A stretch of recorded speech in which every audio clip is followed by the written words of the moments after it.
Hello नमस्ते। Today we are talking about नेपालको इतिहास, जुन चाहिँ लोकसेवा आयोगको पर्सपेक्टिभले एकदमै महत्त्वपूर्ण टपिक हो। आज हामी त्यही टपिकको बारेमा कुरा गर्दैछौँ। Let's start now topic about नेपालको इतिहास।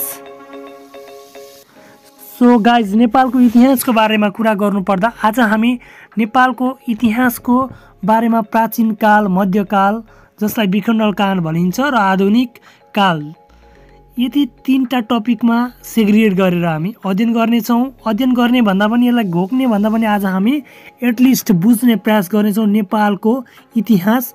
यस, अब सुरु गरौँ नेपालको इतिहासभित्र प्राचीन काल, मध्यकाल र विखण्डन काल। प्राचीन काल, मध्यकाल र विखण्डन कालमा हामी आज प्राचीन कालको बारेमा मात्रै कुरा गर्नेछौँ, किनकि भिडियो लामो भएमा हामीलाई बोरिङ हुनसक्छ भनेर यस भिडियोलाई सकेसम्म क्लिपली तरिकाले गोपाल वंश, महिषपाल, किरात काल, सोमवंशी, सूर्यवंशी, लिच्छवी काल जसलाई स्वर्णयुग भनिन्छ हो, यति हामीले यहाँ छवटा टपिकमा सेग्रिगेट गरेर आज हामी यो प्राचीन काललाई क्लियरली बुझ्नेछौँ। हामी घोक्ने छैनौँ, हामी बुझ्नेछौँ है त। अब गोपाल वंशलाई, महिषपाल वंशलाई, किरात काल, सोमवंशी, सूर्यवंशी, लिच्छवी काललाई हामी यसरी अघि बढाउँदै लान्छौँ। तपाईँलाई नेपालको इतिहासमा योभन्दा अगाडि पनि कुनै कन्फ्युजन छ भने कमेन्ट गर्दै जानुहोला, हामी अघि बढ्दैछौँ है त। अब गोपाल वंश पढ्नु अघि हामीले नेपालको सबैभन्दा पुरानो वंशावली कुनै न कुनै स्रोतलाई आधार मानेर पढ्नुपर्ने हुन्छ, जसमा हामीले यो टोटल्ली लगभग 75% चाहिँ गोपाल राज वंशावलीको आधारमा हामी यो पढ्दैछौँ। र गोपाल राज वंशावली संस्कृत भाषामा सुरुमा लेखिएको थियो राजा जय स्थिति मल्लको पालामा। त्यसै गरी नेपाली भाषामा, नेवारी भाषामा चाहिँ जय स्थिति मल्लद्वारा नै के भएको थियो, अनुवादित भएको थियो। यसलाई इङ्ग्लिस भाषामा अनुवाद भने विक्रम सम्वत 2041 सालमा भएको थियो भने नेपाली भाषाको अनुवाद 2046 सालमा धनव्रज वज्राचार्यले गरेका थिए। त्यसै गरी राजा राघवदेव विक्रम सम्वत 936 देखि जय स्थिति मल्लको समय उल्लेख गरेको राजा राघवदेव सम्म चाहिँ उनले उल्लेख गरेका थिए। अब हामी गोपाल वंशको इतिहासभित्र छिरिसक्यौँ। त्योभन्दा थोरै अलिकति म एउटा क्लिप जोड्न चाहेँ। इतिहास बुझ्नु पर्दा हामीले इतिहासको पिता भनेर युनानका दार्शनिक हेरोडोटसलाई लिने गर्छौँ, हेरोडोटसलाई बुझ्ने गर्छौँ। हेरोडोटसलाई उक्त उपाधि दिने व्यक्ति भनेका मार्कस टुलियस सिसेरो हुन्। उनी रोमका हुन् र नेपालको इतिहासमा चाहिँ जिउँदो प्रमाण अथवा जिउँदो ठेली इतिहासको ज्ञाता भनेर बुझिने व्यक्ति को हुन् भन्दा बाबुराम आचार्य हुन्। उनलाई इतिहास शिरोमणि पनि भनिन्छ अथवा उनलाई खरिदार बाजे पनि भनिन्छ। उनको नाम हो बाबुराम आचार्य। अब यहाँ बुझ्नुपर्ने कुरा, खरिदार बाजे भनिरहँदाखेरि खरिदार बा भनेर चाहिँ हामी कृष्ण प्रसाद कोइरालालाई चिन्दछौँ। विक्रम सम्वत 2013मा इतिहास शिरोमणि बाबुराम आचार्यले चाहिँ हाम्रो सगरमाथा नामाकरण, माउन्ट एभरेस्टलाई सगरमाथा नामाकरण गर्नुभएको थियो। योभन्दा अगाडि सगरमाथालाई नेपालीमा 15औं चुली भनेर भन्ने गरिन्थ्यो। यहाँ थोरै मैले आवधिक योजना सुरुवात भनेको छु। विक्रम सम्वत 2013मा 13 देखि चाहिँ नेपालमा आवधिक योजना सुरुवात भएको थियो। त्यसै गरी अब प्राचीन काल भनेको के हो त? प्राचीन काल पढ्दैछौँ अहिले हामी। प्राचीन काल भनेको त्यस्तो समयावधिको खण्ड हो जहाँ चाहिँ औपचारिक प्रमाण, कुनै पनि औपचारिक प्रमाण भेटिँदैन र मूल्य मान्यतामा आधारित भएर हामी सम्पूर्ण कुराहरू गर्नेछौँ। ती मूल्य मान्यतामा आधारित भएर कुरा गर्नेछौँ। अब प्राचीन काल मूल्य मान्यतामा आधारित काल हो जसको चाहिँ लिखित एक्ज्याक्ट अभिलेख भेटिँदैन। र त्यसै गरी अब नेपालको इतिहास पढ्नुभन्दा अघि पढ्दै गर्दाखेरि, प्राचीन इतिहास बुझ्दै गर्दाखेरि हामीलाई नेपाललाई चाहिँ सत्ययुगमा नेपाललाई सत्यवती भनिन्थ्यो। शासन गर्ने शासक चक्रवर्ती राजा नेपालका त्यतिखेर ययाति थिए। त्रेतायुगमा तपोवन भनिन्थ्यो, राजा रामचन्द्र थिए। द्वापर युगमा मुक्ति सोपान भनिन्थ्यो, राजा युधिष्ठिर थिए। त्यसै गरी कलियुगमा आज नेपाल भनिन्छ र राजा थिए, चक्रवर्ती राजा, शासन गर्ने व्यक्ति राजा, जे भने पनि को थिए? भोजराज थिए। अब अहिले हामी कलियुगमा छौँ। कलियुगको प्रारम्भ कहिले भएको थियो भन्नुपर्दाखेरि चाहिँ महाभारतको युद्ध ईसापूर्व 3132 मा भएको थियो हरियाणामा, हैन। अब यसको चाहिँ 35 वर्षपछि भगवान श्रीकृष्णको चाहिँ अन्त्य हुन्छ अथवा मृत्यु हुन्छ र इतिहास कलीमा प्रवेश गरेको छ इतिहास हेर्दाखेरि। अब यही हाम्रो प्राचीन इतिहासलाई तथ्यलाई हेर्दै गर्दाखेरि कलियुगको आयु चाहिँ कति छ त भन्दाखेरि कलियुगको आयु 4,32,000 वर्ष छ। अब द्वापर युगमा यही 4,32,000लाई इन्टु 2 गर्नुहोस्। द्वापर युगको समयावधि कति थियो भन्दा 8,64,000 वर्ष थियो। त्यसै गरी त्रेतायुग जतिखेर तपोवन भनिन्थ्यो राजा थिए रामचन्द्र र यसको आयु कति थियो भन्दा 12,96,000 वर्ष थियो। त्यसै गरी सत्ययुगमा चाहिँ सत्ययुगको चाहिँ अवधि 17,28,000 वर्ष थियो। अब कलियुगको प्रतीक केलाई मानिन्छ? विरूपाक्षको मूर्ति। विरूपाक्षको मूर्ति नेपालको किराँतकालीन मूर्ति हो। नेपालको पुरानो ढुङ्गाको मूर्ति हो अथवा नेपालकै पहिलो मूर्ति मान्दा पनि हुन्छ विरूपाक्षको मूर्ति, जसलाई कलीको प्रतीक भनिन्छ। अब हामी गोपाल वंशमा प्रवेश गरिसक्यौँ। नेपालमा शासन गर्ने वंशहरू कसले नेपाललाई शासन गरे त? नेपालको इतिहास त पढ्दैछौँ हामी। अब नेपाललाई पहिलोचोटि हाम्रो प्राचीन दस्तावेजको आधारमा मूल्य मान्यताको आधारमा नेपाललाई पहिलोचोटि गोपाल वंशले शासन गरे। त्यसपछि महिषपालले शासन गरे, त्यसपछि किराँतले शासन गरे, त्यसपछि सोम, सूर्यवंशी हुँदै लिच्छवीहरूले चाहिँ नेपाललाई शासन गरे र नेपालको प्राचीन इतिहास लिच्छवीसम्मको इतिहासलाई चाहिँ नेपालको प्राचीन इतिहास भनेर हामी अध्ययन गर्दैछौँ। अब गोपाल वंश कस्ता वंश हुन् त? गोपाल वंश भनेको निप अथवा नेप जातिका वंश हुन्। यिनीहरूको प्रथम राजा भुप्तमान हुन्, भूमिगुप्त हुन्। अब तपाईँलाई मैले यो सर र यसरी त लेखेको किताबमा पनि छँदै थियो, तपाईँले अन्त लेखहरूमा पनि पढ्नुभएको होला। तर अलिकति यहाँ बुझ्नुपर्ने कन्टेक्स्ट के छ भने सो समयावधिमा तत्कालीन प्राचीन युगमा चाहिँ निप भन्ने चाहिँ एकजना ऋषिले चाहिँ राजा चाहिँ त्यतिखेरका गुवाला भुक्तमान, जसलाई भूमिगुप्त पनि भनिन्छ, उनलाई चाहिँ राजा बनाइदिएका थिए। किन भन्दाखेरि त्यहाँ एक किसिमको चाहिँ उनीहरू त गाई पालेर चाहिँ झुप्रा झाप्री भनेर बनाएर चाहिँ एउटा समूहको झुन्डमा बसिरहेका थिए, गाई चराउँथे। र त्यतिखेर एउटा चाहिँ अचम्मको घटना के हुन जान्छ भन्दाखेरि अहिले हालको पशुपति क्षेत्रमा त्यहाँनिर रहेको एउटा गाई थियो।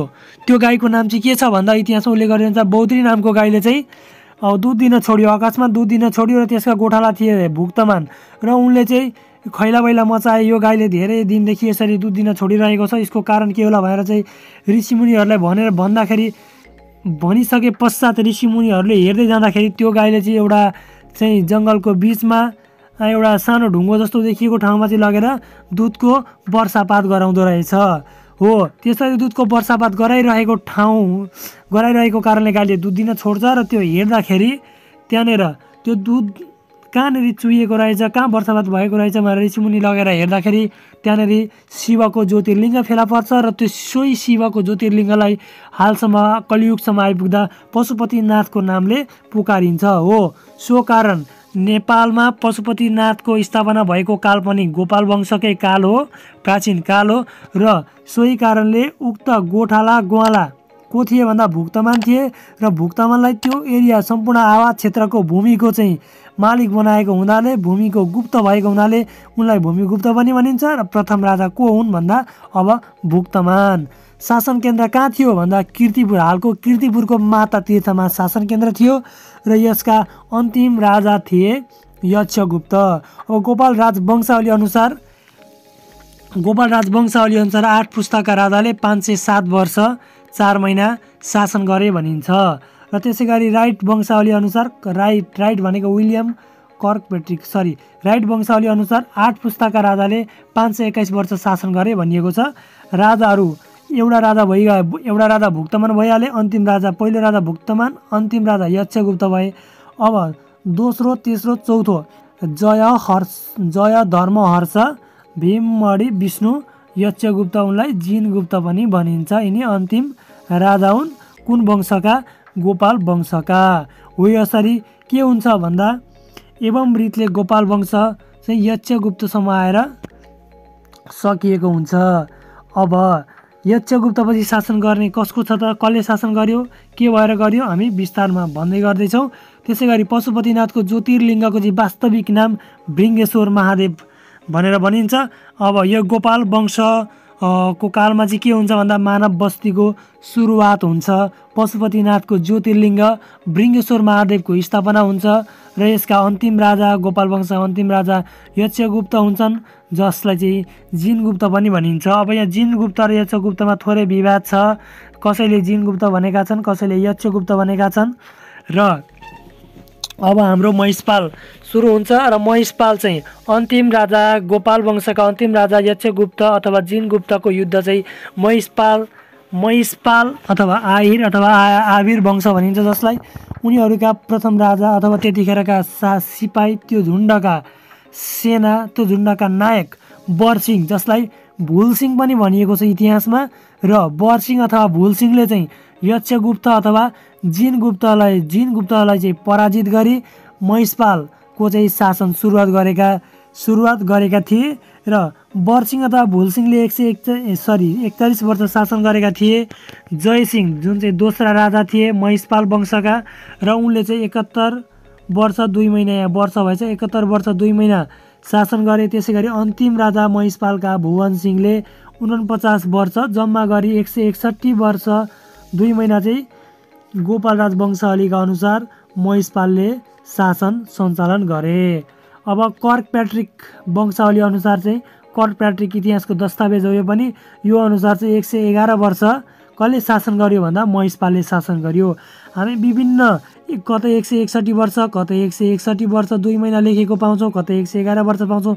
यसको खास कुरा के को आधारमा भनिएको भन्दा गोपाल राज वंशावलीको अनुसार 161 वर्ष शासन हो भने कर्कप्याट्रिक वंशावलीको अनुसार 111 वर्ष शासन हो। यसको पनि शासन केन्द्र माता तीर्थ नै रहेको थियो। त्यसै गरी इतिहासले अब हाम्रो माता तीर्थमा हाम्रा अन्तिम राजा को थिए भन्दा उता अन्तिम राजा को थिए? भुवन सिंह थिए हैन त। अब भुवन सिंहसँग चाहिँ अब हाम्रो युद्ध हुन्छ कोसँग? किरातीहरूसँग, किनभने अब शासन किरातीतर्फ जाँदैछ। किरातीहरू पूर्वबाट आए, पूर्वबाट गुटुङ टुङ टुङ टुङे दरबा भाला हतियार धनुषहरू लिएर आए। यतातिर काठमाडौँमा शासन गरिरहेका थिए। कसले? महिषपालले। काठमाडौँमा महिषपालले शासन गरिरहेका थिए, सबैलाई सुखी तरिकाले राखिरहेका थिए। अकस्मात शासन बिथोल्न चाहिँ को आइपुग्छन् भन्दा किरात आइपुग्छन्। कहाँबाट? पूर्वबाट। किनकि यिनीहरूलाई किरातलाई पूर्वको मान्छे भनिन्छ। किन? यिनीहरू पूर्वबाट चाहिँ कहाँ आएका थिए? काठमाडौँ आएका थिए। काठमाडौँ अथवा तत्कालीन नेपाल आएका थिए। र पूर्वका मान्छे दुधकोशी तामाकोशीको बिचबाट काठमाडौँ आए र पूर्वी प्राचीन सभ्यताको विकास गर्ने मान्छे हुन् यिनीहरू। र यिनीहरूलाई एलम पनि भनिन्छ। र यिनीहरू के गरे भन्दा उपत्यका प्रस्थान गरे र माता तीर्थमा गएर युद्ध गरे। माता तीर्थमा कसले शासन गरिरहेको थियो? महिषपालले शासन गरिरहेका थिए। र भुवन सिंहले हारे। भुवन सिंहले के गरे? युद्ध हारे। उनी भुवन सिंह महिषपालका अन्तिम शासक यसै कारणले भए। त्यसकारण नेपाल उपत्यकामा अब यलुङ आए र उनलाई पछि यलम्बर भनियो। त्यसो भए उनलाई पछि यलम्बर भनिएको हो भने किरात कालका पहिला राजा को हुन् त भन्दा यलम्बर हुन्। अब यलम्बर भनियो। यलम्बरले शासन सुरुवात गरे। अघि हामीले पनि भनिसकेका छौँ कलियुगका बिम्ब विरूपाक्ष भनेका छौँ। र किरात कालको पहिलो शिलामूर्ति पनि भनिन्छ।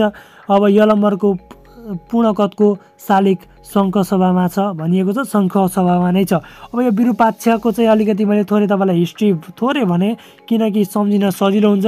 विरूपाक्षको मूर्ति सुन्छ पशुपतिको त्यो सट्ट पारी घाटमा। त्यो चाहिँ यदि अहिले आधी देखिएको छ कम्मरभन्दा मुनि, र कम्मरभन्दा माथि नै निक्लिसकेपछि चाहिँ यो कलियुग चाहिँ समाप्त हुन्छ भनिएको छ प्राचीन दस्तावेजहरूमा।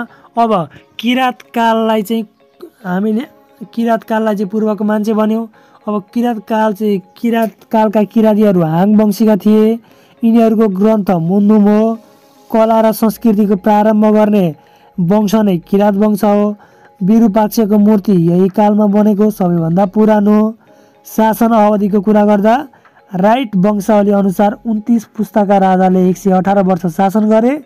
अन्तिम राजा को थिए? गस्ती थिए, जसलाई गस्तु पनि भनिन्छ। पहिलो राजा यलम्बर, दोस्रो राजा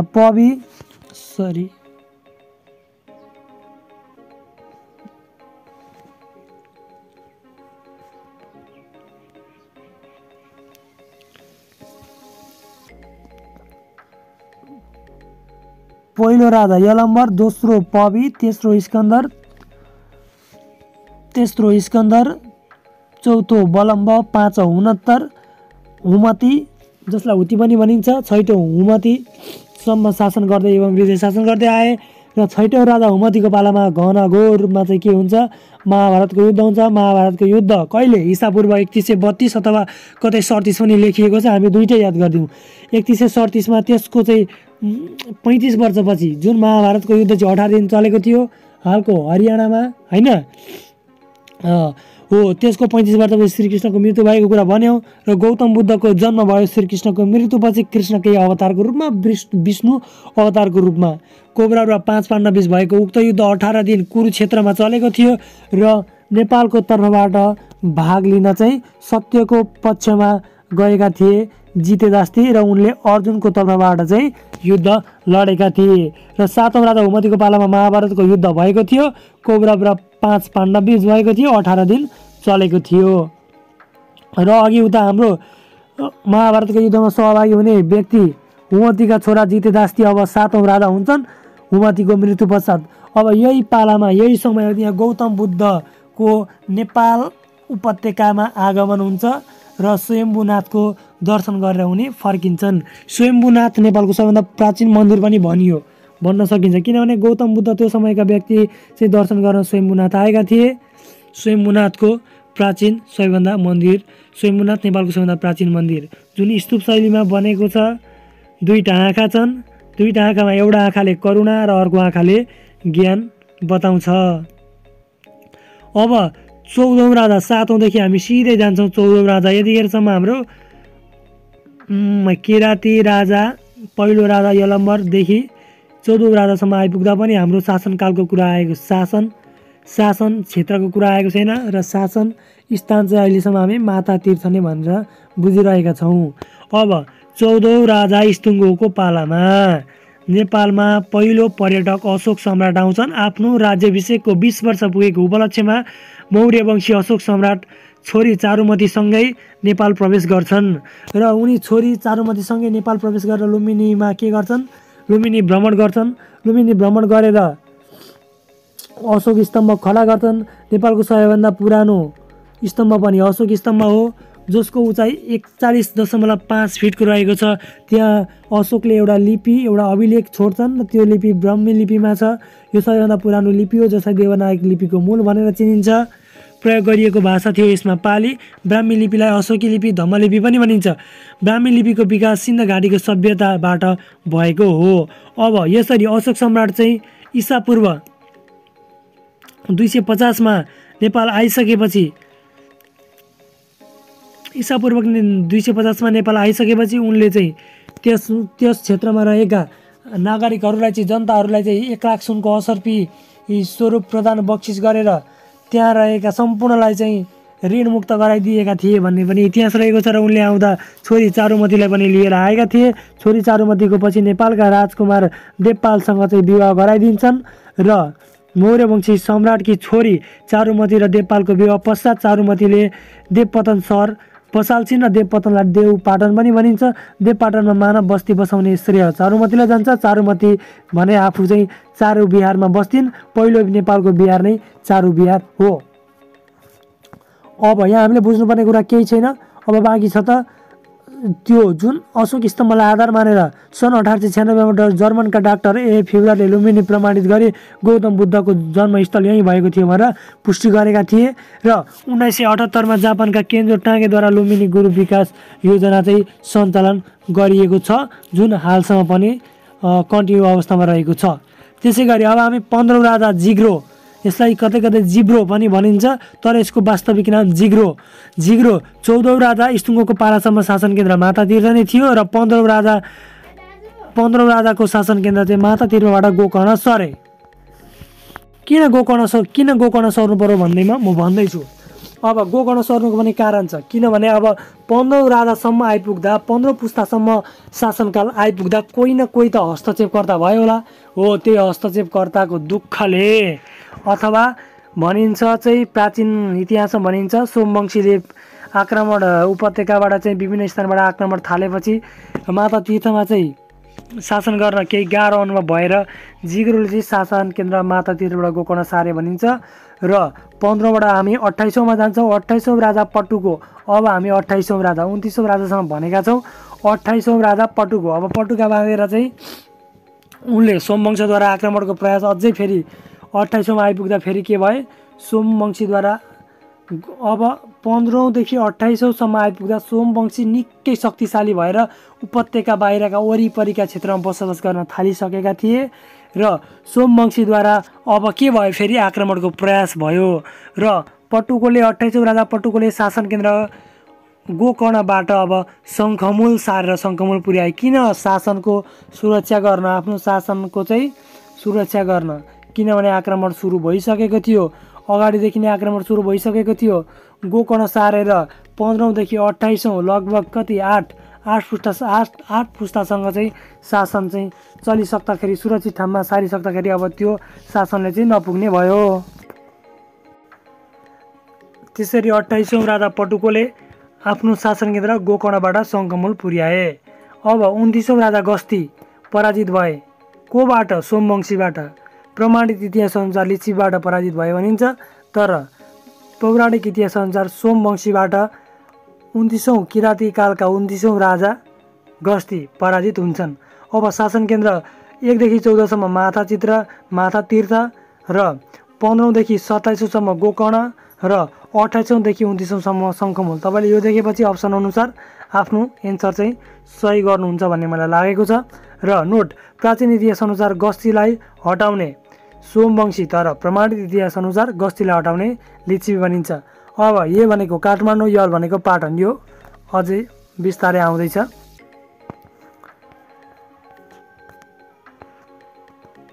अब हामी आयौँ कहाँ? सोमवंशीमा। सोमवंशी अब किराँती पछिको शासन गर्ने को हो त? किराँत कालपछि नेपाललाई शासन गर्ने कुन वंश हुनु भन्दा सोमवंशी।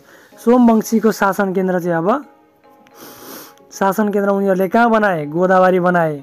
शासन अवधि कति? 355। प्रथम राजा को थिए? निमिषले के गरे? 12 वर्षे मेला चलाए। कहाँ? गोदावरीमा। त्यसै गरी अब तपाईँले यहाँ बुझ्नु पर्यो, सोमवंशीले 6 जना सोमवंशी राजाले 355 वर्ष शासन चलाउँदै गर्दा 12 वर्ष मेला चाहिँ प्रथम राजा निमिषले गोदावरीमा चलाएका थिए। दोस्रो राजा थिए माताक्ष, तेस्रो राजा थिए काकवर्मा, चौथो राजा थिए पशुप्रेक्षदेव र छैटौँ राजा थिए भास्कर वर्मा। र भास्कर वर्मा निसन्तान भएपछि शासन व्यवस्था कसलाई सुम्पिए? सूर्यवंशी राजा भूमिवर्मलाई सुम्पिए। र भूमिवर्मा पछिको इतिहासका कुनै दस्तावेजहरू नभएको कारणले, कुनै किम्वदन्तीहरू नभएको कारणले सूर्यवंशीको युगलाई अँध्यारो युग भनिन्छ। अब यसपछि सुरु हुन्छ यसपछि लिच्छवी काल, जसलाई स्वर्णकाल पनि भनिन्छ। अब लिच्छवी काल सुरु भयो। लिच्छवी कालका राजा मानदेवद्वारा लिखित शक सम्वत 386 को शिलालेख। शक सम्वतलाई विक्रम सम्वत मनाउन 135 जोड्ने र विक्रम सम्वतलाई सन मनाउन कति घटाउने? 57 घटाउने हो। त्यसो भए विक्रम सम्वत 521मा सन् 464मा राजा मानदेवद्वारा लिखित चाँगु नारायणको शिलालेख अनुसार अब सुरु हुन्छ लिच्छवी काल। त्यसै गरी राजा मानदेवकी छोरी विजावतीको पशुपतिको सूर्यघाटमा 562 सन् विक्रम सम्वत 562को शिलालेख, जुन शिलालेख मानदेवको मृत्युपछि लेखिएको थियो। र राजा जयदेव द्वितीयको पशुपतिको विक्रम सम्वत 790को शिलालेख, अन्तिम राजा थिए उनी लिच्छवीका। यही शिलालेख अनुसार किराँतलाई पराजित गर्ने लिच्छवी पनि भनिएको छ। हो, यहीँनिर छ है 790को शिलालेखमा चाहिँ कुन शिलालेखले चाहिँ किराँतलाई पराजित गर्ने लिच्छवी हुन् भनी पुष्टि गरेको छ भन्दा 790को जयदेव द्वितीयको पशुपतिको शिलालेखले पुष्टि गरेको छ कि किराँतलाई पराजित गर्ने लिच्छवीहरू हुन् भनेर। अब लिच्छवी शासन त स्वर्णयुग हो हामीलाई। अब स्वर्णयुगको बारेमा त हामीले अझै डिटेल्सै जान्नुपर्ने हुन्छ। अब यिनीहरूको लिच्छवीको आगमनको बारेमा थोरै चर्चा गऱ्यौँ। यी लिच्छवीहरू चाहिँ बिहारको मुजफ्फरपुर भन्ने ठाउँबाट बसत इलाकाबाट चाहिँ क्षेत्रीय शासक लिच्छवीका रूपमा उनीहरूले गणतन्त्रात्मक रूपमा चाहिँ वैशालीमा शासन गर्दै गर्दाखेरि मगधका राजा अजोत शत्रुले चाहिँ यहाँ चाहिँ म चाहिँ राजतन्त्र चलाउने, तिमीहरू चाहिँ गणतन्त्र चलाउने भनेर चाहिँ उनीहरूलाई चाहिँ लखेटेका थिए। त्यसकारण यिनीहरू शरणार्थीको रूपमा नेपाल आए र नेपालमा आएर उनीहरूको दस्तावेज अनुसार नेपालमा आएर कसलाई पराजित गरे भन्दा किराँतीहरूलाई पराजित गरे। र किराँतीहरूलाई पराजित गरे पश्चात उनीहरूले शासन केन्द्र चाहिँ यिनीहरूले शासन सुरुवात गरे उपत्यकामा। अब शासनकाल गस्तीको थियो शङ्खमूलमा। मनोहरा र बागमतीको किनारमा विशाल युद्ध भयो हैन। 800 जति किराँतीहरूको मृत्यु भयो र लिच्छवीहरूले शासन गर्न थाले शङ्खमूलमा। अब यो युद्ध चाहिँ गस्तीसँगको थियो। युद्ध स्थललाई च्यासल भनिन्छ। नेवारी भाषामा च्यासल भनेको 800 हो। त्यही 800सँग जोडिएको छ कि किराँतीहरूको चाहिँ मनोहरा र बागमतीको किनारमा शङ्खमूलमा चाहिँ 800 किराँतीहरूको मृत्यु भएको थियो, जसलाई पछिसम्म पनि च्यासल भन्ने गरियो। र एवं रीतले लिच्छवीहरूले शासन सुरुवात गरे। सुरुमा ससाना क्षेत्रमा युद्ध गरी शासन सुरु गरे, बुझे भनिन्छ यो लिच्छवीहरूले चाहिँ। र पछि चाहिँ शङ्खमूल पाटनमा चाहिँ त्यहाँका जनताहरू खुसी बेखुसी के छन् भनेर बुझे।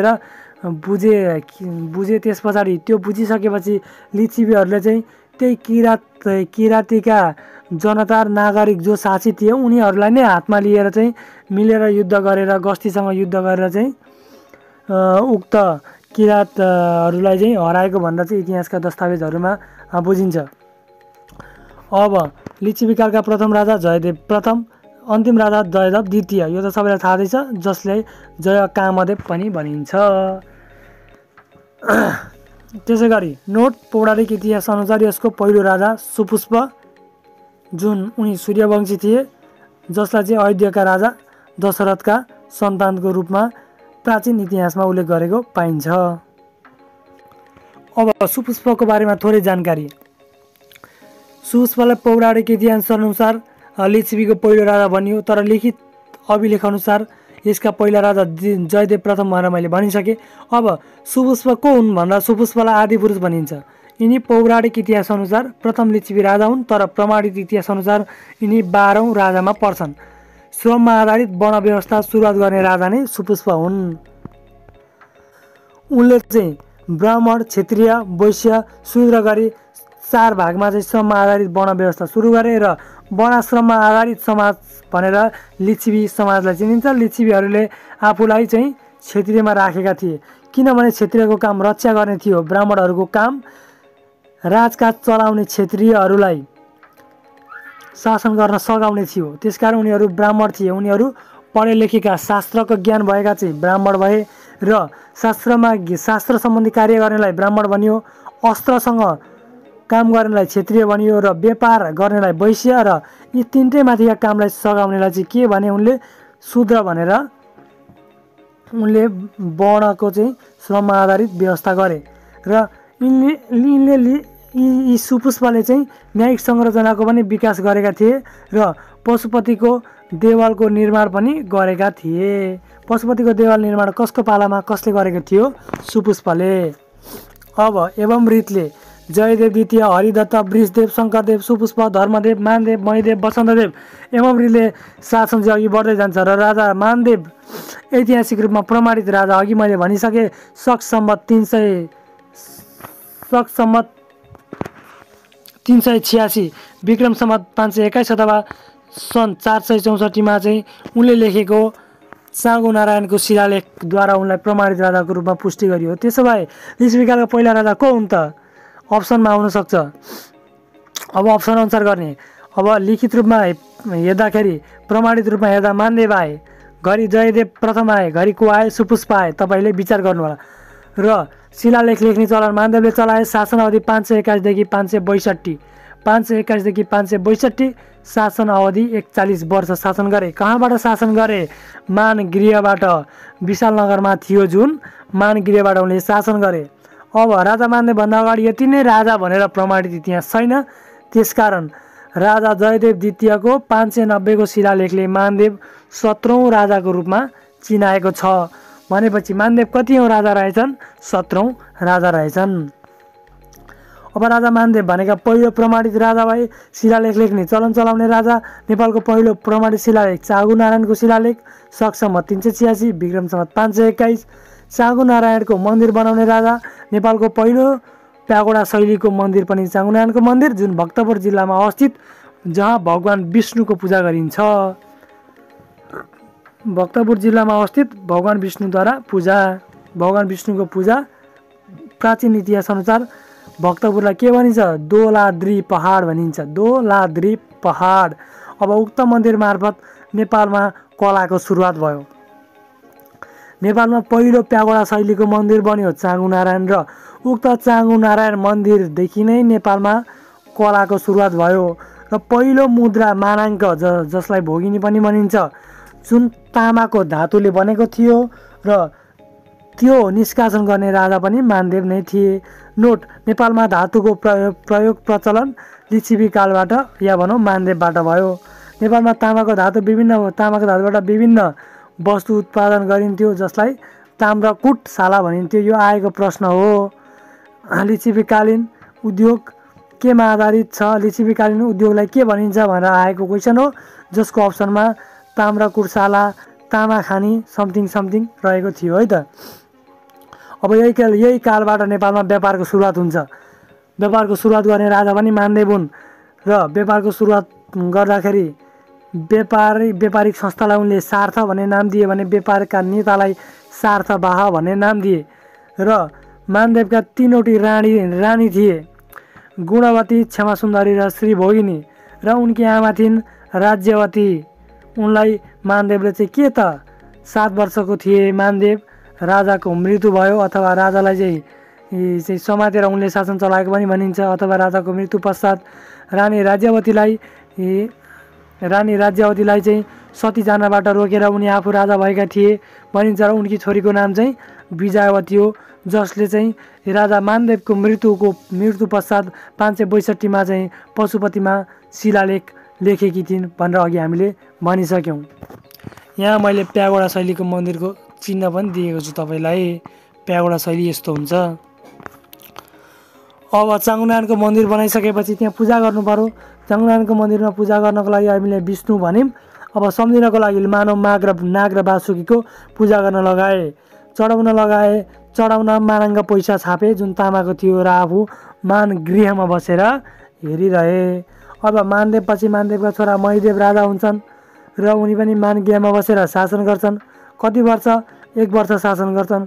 त्यस पछाडि उनको मृत्यु हुन्छ अथवा के हुन्छ, र उनका छोरा वसन्तदेव राजा हुन पुग्छन्, र उनले अझ थप जातलाई चाहिँ 4 वर्ण यथावत राखेर अब जात विभाजन गर्छन्, र उनले 18 जातमा सम्पूर्ण वर्णहरूलाई विभाजन गरिदिन्छन्। र नेपालमा द्वैतीय शासनको सुरुवातकर्ता वसन्तदेव भनिन्छ। अब द्वैतीय शासन कसरी सुरुवात भयो त भन्दाखेरि, अब राजा वसन्तदेवले चाहिँ त्यत्तिकै स्वर्णयुग भनिएको होइन, सुन्दै जानु होला।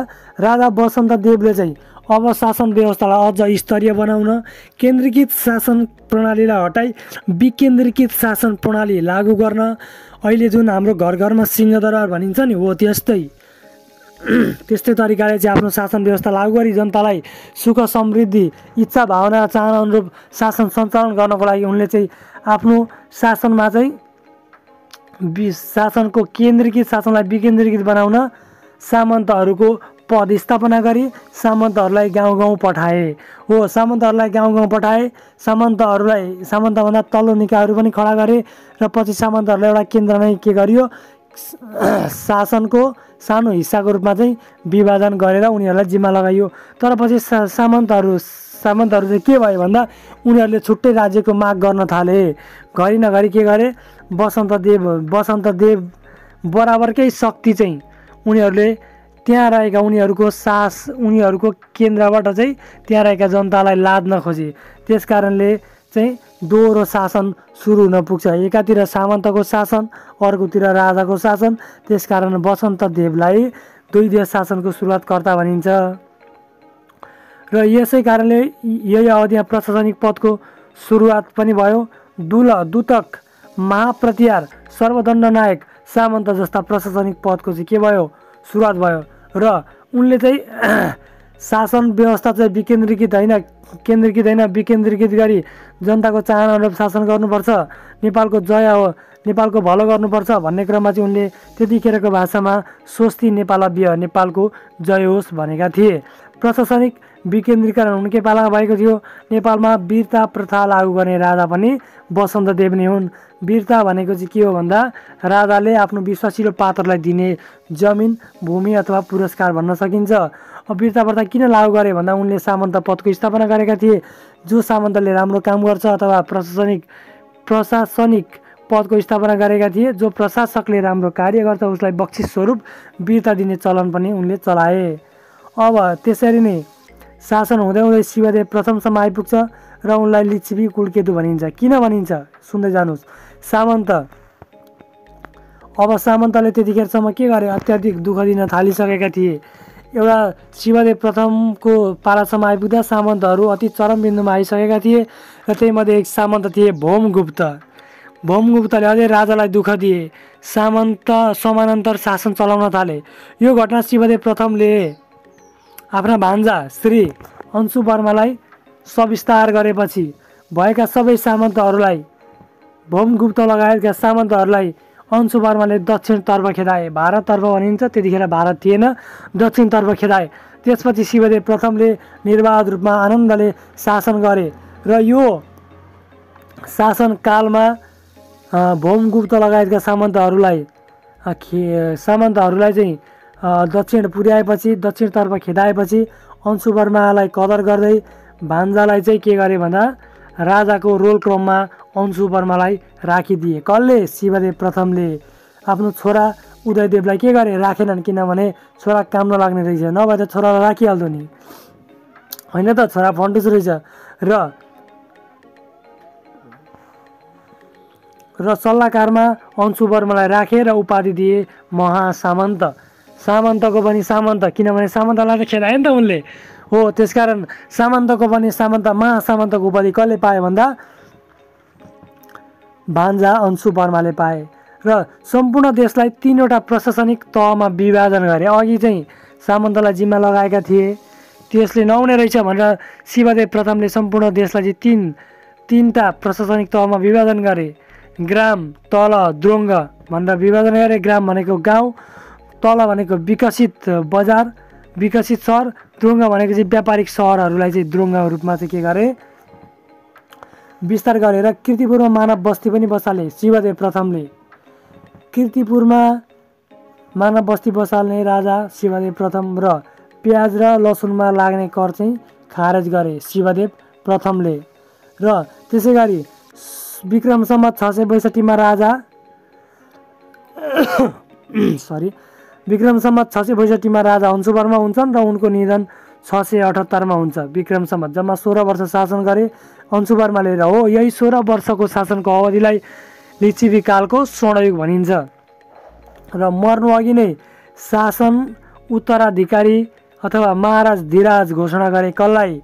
उदयदेवलाई, किनभने उनी त ठकुरी वंशका राजा थिए, हो त्यसकारणले रोल क्रममा आउनु पर्थ्यो को? उदयदेव। तर शिवदेवले चाहिँ आफ्ना भान्जा अंशुवर्मालाई रोल क्रममा राखिदिएको हुनाले उनले के गरे? 16 वर्ष शासन गरे र शासन व्यवस्था साम्य भएपछि उनले के गरे भन्दा उदयदेवलाई रोल क्रममा राखिदिए र राजा बनाउने घोषणा गरेर आफू साइड लागे। अब अंशुवर्माले के गरे त? किन उसको काललाई चाहिँ लिच्छवीको स्वर्णयुग भनियो? उनको बारेमा अब हामी चर्चा गरौँ। उनी आदर्श शासक थिए। किन आदर्श शासक थिए? किनभने उनले आफ्नो छोरालाई पनि राजा बनाउन सक्थे नि, तर मर्यादा क्रम अनुसार शिवदेव प्रथमका छोरालाई नै के गरे? रोल क्रममा राखी आफू बिदा भए। र उनी चन्द्रवंशी थिए, ठकुरी वंशी थिए। शासन सञ्चालन गर्न उनले मानदेवको जुन मानगृह थियो त्यसमा बसेर शासन चलाएनन्, किनभने उनको वंश फरक थियो र उनले आफ्नो कैलाशकूट भवन निर्माण गरे र नेपालको व्यापारलाई अन्तर्राष्ट्रियकरण गरे। कसरी अन्तर्राष्ट्रियकरण गरे भन्दा उनले नेपाल राज्यको व्यापार विस्तार गर्न, सम्बन्ध विस्तार गर्न छोरी भृगुटी जसलाई हरित तारा ग्रिन स्टार भनिन्थ्यो। उनलाई चाहिँ तिब्बतका राजा सोङचोङ ग्वाम्पोसँग विवाह गराइदिए। त्यसै गरी बहिनी भोगदेवी थिइन्, उनको भारतको राजा सुरेनसँग विवाह गराइदिए र उनले चाहिँ पशुपतिनाथमा आफू राजा भएको रूपमा औपचारिक भ्रमण गरे र उनलाई राजा पशुपतिनाथलाई राजकीय मान्यता प्रदान गर्ने राजाको रूपमा पनि भनिन्छ र उनलाई त्यसै कारणले पशुपति पदानुगृहीत पनि भनिन्छ। पशुपतिनाथ मन्दिरलाई राजमान्यता प्रदान गर्ने राजा हंसुवर्मा, पशुपति भट्टारक हंसुवर्मा, कलह अभिमानी पनि हंसुवर्मा। किनभने उनले भगवान लक्ष्मीसँग चाहिँ धनभन्दा विद्या ठुलो भनी झगडा गर्थे अरे, कलह गर्थे अरे। त्यसकारण कलहको अभिमान भएको व्यक्ति को हो भन्दा कलह अभिमानी हंसुवर्मा, उनलाई कलह अभिमानी भनियो। र उनी सहयोगीको रूपमा सामन्तको रूपमा महासामन्त हुँदै महाराज धिराजको पदवी धारण गर्ने एकमात्र राजा भए र सम्पूर्ण देशलाई 3 तहमा विभाजन गरेका थिए शिवदेवले र उनले के गरे 4 तहमा विभाजन गरे। कसरी? केन्द्रीय प्रशासन, केन्द्रभन्दा बाहिरको प्रशासन, विषय प्रशासन, ग्राम प्रशासन गरी 4 भागमा विभाजन गरे र केन्द्रीय प्रशासनका प्रशासनकर्ता राजा शासन केन्द्रको बिन्दुमा रहेर उनले शासन गरे। केन्द्रभन्दा बाहिरको प्रशासन क्षेत्र प्रदेश जसलाई कसलाई जिम्मा दिए? सामन्त प्रशासकलाई जिम्मा दिए। फेरि यहाँनिर के आए? सामन्त त भित्रिए। अब विषय प्रशासन जिल्ला भनिन्छ, हालको जिल्ला, उसलाई चाहिँ उसको चाहिँ कसलाई जिम्मा दिए? विषयपतिलाई जिम्मा दिए। जम्मा 13वटा विषय कसको पालामा? अंशुवर्माको पालामा। त्यसै गरी ग्राम प्रशासन शासक कसलाई बनाए भन्दा प्रधानलाई बनाए र गाउँको सबैभन्दा सानो एकाइ पनि कुन हो? ग्राम हो। त्यसो भने विषयपति विषय प्रशासनको शासक, केन्द्रभन्दा बाहिरको शासक सामन्त र केन्द्रको शासक राजा। अब राजा, सामन्त, विषयपति र प्रधान 4 भागमा चाहिँ के भयो? शासन सुरुवात भयो। नोट: राजाका प्रतिनिधि। अब द्वारे, प्रतिहार, महाप्रतिहार। अब द्वारेले चाहिँ ग्राम र विषयका अवस्थाहरू राजालाई लगेर सुनाउँथे भने केन्द्रभन्दा बाहिरका कुराहरू चाहिँ जुन केन्द्रभन्दा बाहिर अझै केन्द्रभन्दा बाहिरका कुराहरू राजालाई सुनाउने को थिए भन्दा प्रतिहार थिए र राजाको प्रतिनिधिको रूपमा रहने, राजाको बडीगार्डको रूपमा रहने को थिए? राजाका प्रतिनिधि महाप्रतिहार थिए। हस्त आजलाई यति नै। तपाईलाई यसबारे अझै लिच्छवीकालको पनि सम्पूर्ण खण्डको जानकारी चाहिन्छ भने कृपया कमेन्ट गर्नुहोला, म सविस्तार रूपमा लिएर आउनेछु। लिच्छवीकालको राजतन्त्रात्मक अवस्था, प्रशासनिक संरचना, व्यापार तथा वाणिज्यको अवस्था कस्तो थियो, लिच्छवीकालको अर्थतन्त्र कस्तो थियो भन्ने बारेमा यदि तपाईँलाई चासो छ र यो भिडियो तपाईँलाई मन परेमा लाइक गरिदिनु होला र यदि अरू यस्तै भिडियोहरू चाहनुहुन्छ भने कृपया कमेन्ट गरी डिमान्ड गर्नुहोला, म भिडियो लिएर आउनेछु। हस्त आजलाई यति नै, धन्यवाद।